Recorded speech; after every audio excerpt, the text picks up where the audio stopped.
fellow Regents. This meeting of the Rotary University Board of Regents is called to order. I'll go ahead and... First on our agenda today is Dr. Jones. As you may know, Dr. Jones, professor of anthropology, has been on staff since 1987, and in 2012 was appointed head of our epidemiology department. We are familiar with his exploits in far reaches of the world. Dr. Jones is pursuing continued funding for exorcisms into even more primitive areas of the world in hopes of immunizing all the world's children against polio. We have funded this for years, and progress has been remarkable. But eradication is still an incredulous and lofty dream. Professor Jones, the floor is yours.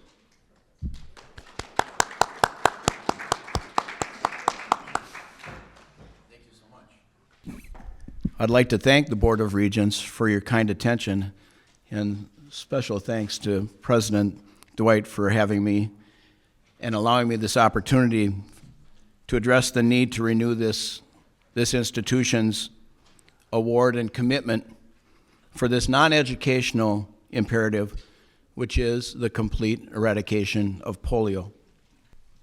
Dr. Virginia Chambers and I, in the early days, have staked years of my life on this moral imperative to eradicate polio. But polio goes back much, much further. If I may, I think it's important to revisit the historical context of polio, which is a viral infection of the spinal cord that targets the motor nerves. Polio has plagued man since Egyptian times. We know this from Roma the doorkeeper, we call this. It's a 11-inch steel upright, decorated stone frequently used in funeral ceremonies.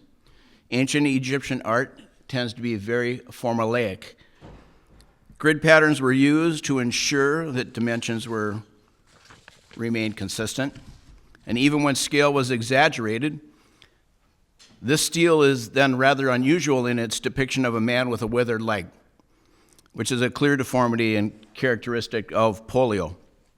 Now, interestingly, this is not the only example from Egyptian art where a figure shows these characteristics.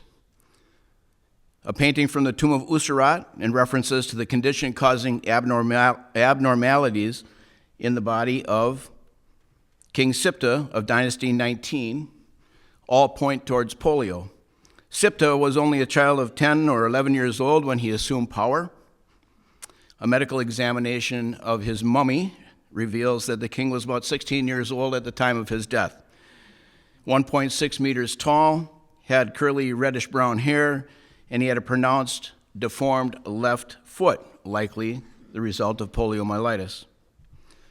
480 BC, this Greek Palique vase, imported from Etruria, ancient central Italy, depicts the mythical rendezvous between Heracles and Garrus. Garrus was a personification of old age, helping himself with a stick, and the high degree of realism of this artwork allows one to identify extensive lower limb muscular atrophy and an unnatural eye-catching scoliotic spinal deformity. While previously considered prudently, but perhaps too hurriedly, to be a depiction of simply senile emaciation and pulmonary emphysema, the characteristically vivid clinical association leads us to hypothesize that Garrus' anatomical features are compatible with those of a polio survivor, exhibiting the incapacitating and long-term outcomes of the spinal form of paralytic poliomyelitis. It is theorized that Roman Emperor Claudius, 54 AD, was stricken as a child, and this caused him to walk with a limp for the rest of his life.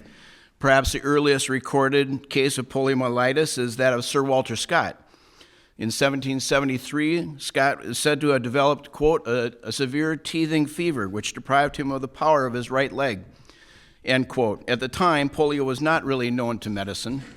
A retrospective diagnosis of polio is strong due to the detailed account Scott later made and the resultant lameness of his right leg, which had an important effect on his life and his writings. In 1789, Michael Underwood, a pediatrician in London, published the first clear description of a paralytic disease of infants in medical textbooks. In the 19th century, or the early 19th century, small groups of polio-afflicted patients began to be reported in the medical literature, but still only as sporadic cases. Underwood wrote, quote, "The disorder intended here is not noticed by any medical writer within the compass of my reading, nor is it so described as to ascertain the disease. It seems to occur seldomer in London than in some other parts. Nor am I enough acquainted with it to be fully satisfied, either in regard to the true cause of the disease, and I have never had the opportunity of examining the body of any child who has died of this complaint. I shall therefore only describe its symptoms in order to induce other practitioners to pay attention to it." Underwood then described it as the debility of the lower extremities, which gradually become more infirm, and after a few weeks are unable to support the body. In 1868, the first epidemics appeared in 14 cases in Oslo, Norway, and then of 13 cases in northern Sweden in 1881. About the same time, the idea began to be suggested that the sporadic cases of infantile paralysis might be contagious. The next significant epidemic was 10 times larger than previous outbreaks, with 132 recognized cases in Vermont, USA, 1894. During an epidemic of 1,031 cases in Sweden in 1905, Ivor Wickman recognized that patients with non-paralytic or asymptomatic disease could spread the virus. In other words, you could carry the virus without having outside, without it being observable. Without having a deficit from the disease, you could still be a carrier. The polio virus itself was discovered in 1908 by Viennese immunologist and future Nobel Prize winner Karl Landsteiner. The existence of telltale antibodies specific to the virus circulating in the blood of infected persons was discovered just 2 years later. During an epidemic of now 3,840 cases in Sweden in 1911, Karl Kling and his colleagues in Stockholm recovered the virus from what we call healthy asymptomatic carriers, as well as paralytic patients, so both symptomatic and asymptomatic cases. In studying several fatal cases from the same outbreak, Kling found the virus in the victims' throats and also in the tissues of their small intestines. In 1931, 2 Australian researchers, Frank McFarlane Burnett and Jean McNamara, using immunologic techniques, were able to identify the different serotypes of poliovirus. Can anyone name them?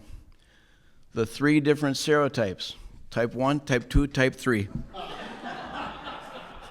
Good, I'm glad you laughed. She and Burnett demonstrated that there was more than one strain of the virus, a fact that would be important in the later development of the Salk vaccine. Burnett would receive a Nobel Peace Prize in 1960. During the second decade of the 20th century, it became apparent that far more people were being rendered immune to polio by previous asymptomatic infections than were being immunized by recovery from the overt disease. By then, polio was well on the way to becoming a widely feared periodic phenomenon. In the 1940s and early 50s, Western Europe and North America lived through summertime terrors brought about by nearly annual polio epidemics. In 1952, approximately 21,000 cases of paralytic polio were recorded. As outbreaks were concentrated in the summer and the early autumn, children were kept away from swimming pools, movie theaters, birthday parties, other crowded places where they might be exposed to the dreaded disease. Outbreaks were widely reported in the press, and polio victims were sometimes encased in iron lungs to help with their breathing, their paralyzed lungs. And they were often displayed in public places in those iron lungs, such as department stores, in order to encourage donations to research and combat the disease. Now, whether our own Franklin Delano Roosevelt suffered from polio or Guillain-Barré syndrome, it is inconsequential in that he advanced our ability to prevent polio through funding, funding, funding, and funding. That funding had a great impact upon research into infantile paralysis, which then led to the discovery of the vaccines by Dr. Jonas Salk and Dr. Albert Sabin in the mid-1950s. But medical research and practice have had their difficulties, even as it relates to polio. One of these was called the Cutter incident. 1954, Bernice Eddy of the National Institutes of Health performed safety tests on inactivated polio vaccines developed by Jonas Salk for Cutter Laboratories. Salk's inactivated polio vaccine was a killed virus vaccine. But Bernice and her team discovered that a batch of Cutter Laboratories vaccine contained residual live polio virus. 3 of the 6 batches paralyzed the monkeys and therefore contained live polio virus. These findings pointed to a flawed vaccine manufacturing process at Cutter Laboratories. Eddy reported her findings but was ignored and replaced by the head of the Laboratory of Biologics Control, a guy by the name of William Workman. The identified problems with the vaccine was not passed down to the Licensing Advisory Committee. The flawed vaccine was licensed to use for the public. 40,000 children then developed minor polio, 113 were paralyzed, and 5 children died. On April 29, 1955, William Siebel, the director of National Institutes of Health, chaired a meeting to examine Cutter's manufacturing protocols. The meeting was also attended by Eddy, but produced no conclusion on what Cutter should do differently in its manufacturing process. On May 6, 1955, National Institutes of Health Associate Director Leonard Scheel announced to the press that the national polio vaccination program would be postponed until further notice. Vaccine manufacturers then withheld 3.9 million doses of polio vaccine. The polio vaccine program suspension in the United States was followed by a similar suspension in drives in Great Britain, Sweden, West Germany, South Africa. The Cutter incident was one of the worst pharmaceutical disasters in U.S. history and exposed several thousand children to live poliovirus on vaccination. The Secretary of Health, Education, and Welfare, Oveta Culp-Hoppe, stepped down. Siebel, the Director of National Institutes of Health, resigned. Nevertheless, problems were resolved, and one might have thought that the world would be rid of polio after the discovery of these 2 cheap and effective vaccines. But the fact of the matter is, small-minded people lack the vision and will to realize this is simply a geopolitical problem to overcome. In 1985, 30 years after the vaccines were developed, there were still 387,000 cases of polio in 125 countries, and our World Health Organization expected that to continue as endemic. As you know, endemic means common, normally occurring, and expected in a given population. But one of the greatest partners to come along has been Rotary International. Their commitment since 1985 has been unwavering. Many consider Rotary to be the key catalyst in the success over polio that we now enjoy. It's been no small task for Rotary to bring together World Health Organization, Centers for Disease Control, UNICEF, Global Alliance for Vaccine and Immunization, Bill and Melinda Gates Foundation, and by the way, every government of every country in the world, try to bring them together on something. Now known as the Global Polio Eradication Initiative, it is believed to be the greatest public-private healthcare initiative in the history of man. And you started it, and you're one of the key catalyst players in that. This year, we have 72 cases in 2 countries in the world, Pakistan and Afghanistan. A reminder that we must continue our funding and effort to immunize all children. It's only through focus in distributing the serum that complete eradication can occur.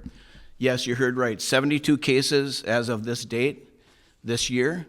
Last year, for the entire year, we had 6 cases. So we're going the wrong direction, folks. In 2022, 10 of our esteemed colleagues in the scientific community drafted a declaration to stress the urgent necessity of eradicating polio and strongly endorsed the Global Polio Eradication Initiative 2022 through 2026 strategic plan. This strategic strategy aims to overcome remaining hurdles, strengthen health systems in affected countries, and deliver a polio-free world by 2026. 3,200 other signatories from 120 countries have now joined them. In short, the declaration reads, "We, members of the global scientific community, declare our continued conviction that polio eradication is feasible and urgently needed." On my many quests to get vaccines to every child in the world, I've encountered a myriad of obstacles: apathy, fatigue, failure to keep energy levels high, and remind our contributors of the commitments made and a history that is easily forgotten. A band of anti-vaxxers had me trussed up on a spit over a pit of hot coals until I illustrated that they too could join in the polio fight by contributing to the Rotary Foundation's initiatives for safe water and sanitation. Their funds would not be going towards immunizations, but because polio is spread primarily through unclean water, we would be fighting the fight together and not against each other. They eventually untied me, and my hair grew back.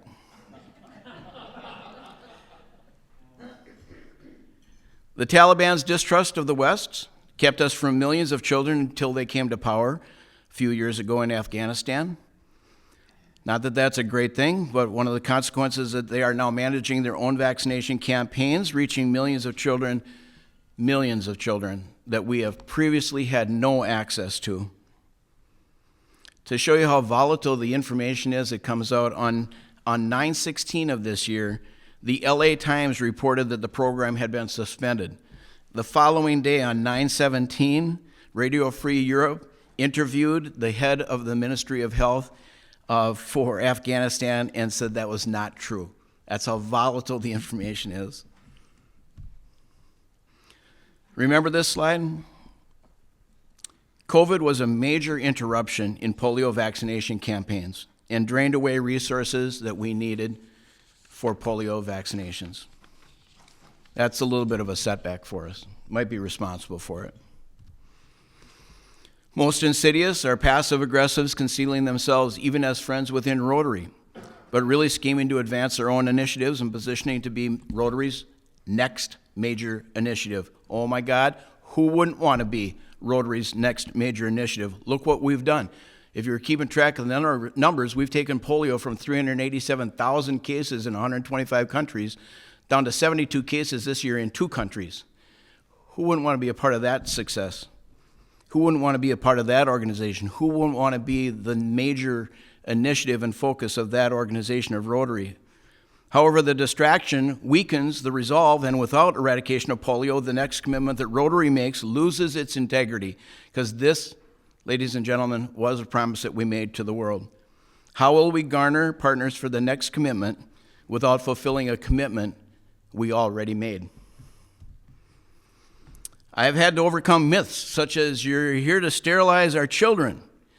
In this case, our success has been our best defense. In 2013, India was declared polio-free, and today I'm happy to report they're still having children in India.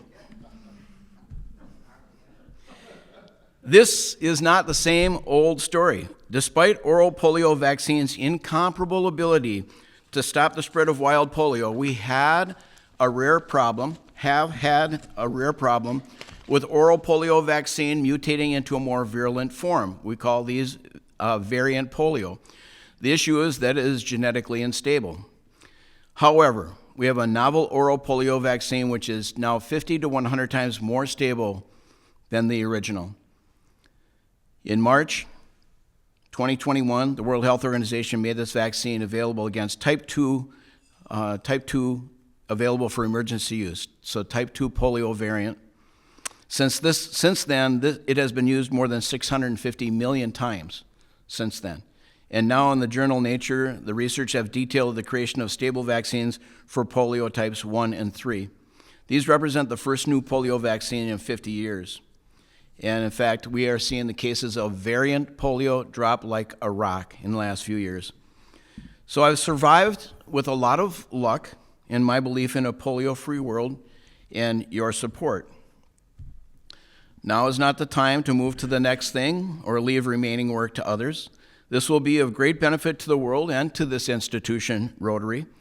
Dr. William Fogy, former head of the Centers for Disease Control and the Carter Center, makes a compelling analysis between the correlation between improved health care and peace. Ladies and gentlemen, it's quite possible that our role in eradicating polio could lead to a global recognition of this institution for its work for peace. A Prix Nobel de la Paix, a Nobel Peace Prize for this institution. I don't know about you, that's as close as I think I'll ever get to a Nobel Peace Prize. Our successful eradication of polio will build our reputation for fulfilling a commitment that we made years ago. That is a reputation. That's a reputation that we can leverage with partners for the next worldwide initiative that we would like to entertain. My point, ladies and gentlemen, is that I've covered about 3,600 years of polio history today. Don't you think it rather amazing that not only could polio be eradicated in your lifetime, but you could play a key role in that? Thank you for your past support, and I ask that you continue funding global polio eradication, and I stand ready to answer your questions. Dr. Jones, the board would like to know how much this is going to cost us. Thank you for that question, Chancellor. How much will this cost us? Our target, Rotary's target, is $50 million a year. Why $50 million? Well, that's money that we can leverage. The Bill and Melinda Gates Foundation will match that money 2 to 1. Okay? So we come up with $50 million, and Bill and Melinda Gates Foundation will give $100 million. Where does that $50 million target come from? Well, if you take, each club is asked to give $1,500, and from whatever fundraising that they do in a year. And if you take 1,500 times the 36,000 Rotary clubs, you get about 54 million. That's how we ended up with kind of that. You took that $50 million target, divided by the number of clubs in the world, and you end up with about $1,500 a year. That's what we're looking for from each club. But overall, this is a $1 billion a year effort. So I've told you about $150 million of a $1 billion a year effort that comes from the great partnerships that we have created over these many years. Dr. Jones, how much longer will we need to be doing this? Great question. How much longer? So I told you about the strategic plan, which is 2022 to 2026, come up with by minds much greater than mine. And that figure, that date has been now pushed back to 2027. That would be a date in which we would hopefully have all countries off the endemic list so that it was no longer common, normally occurring, or expected. It's not that we couldn't have a case here and there pop up, but to actually make the call for a polio-free world, in other words, no more cases, you have to take into account no more cases of polio in individuals, but no more cases showing up in the environmental testing either. See, this does need a human host, but it can survive for short periods of time in sewage systems, in water systems, and so once the environmental sampling is clear, once we haven't had any cases in the population for 3 to 5 years, that's when we can declare a polio-free world. Professor Jones, what if we do nothing? And what if we do nothing? What if we just sit and do nothing?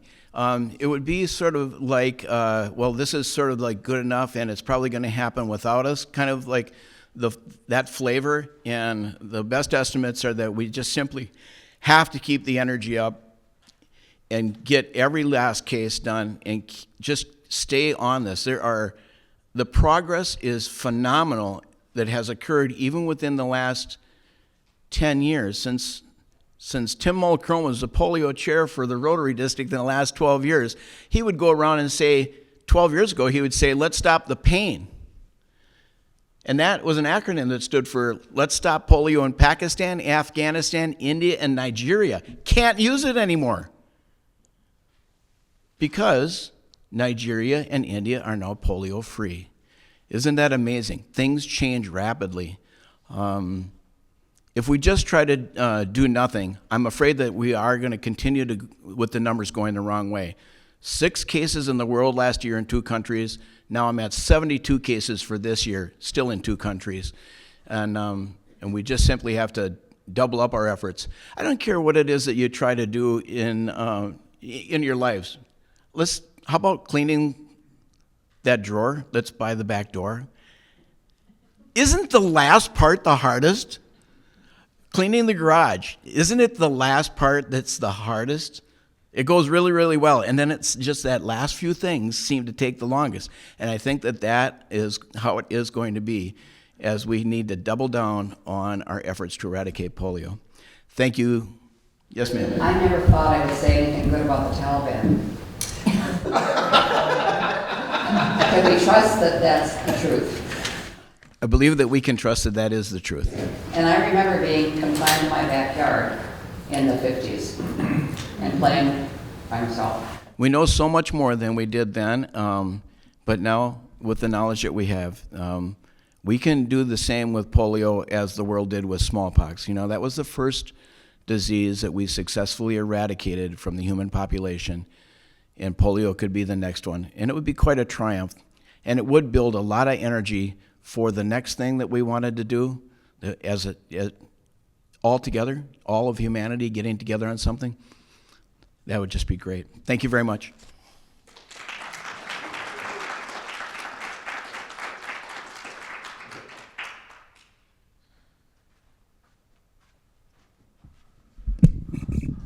Well, we will thank Dr. Jones for giving this presentation in front of the Board of Regents.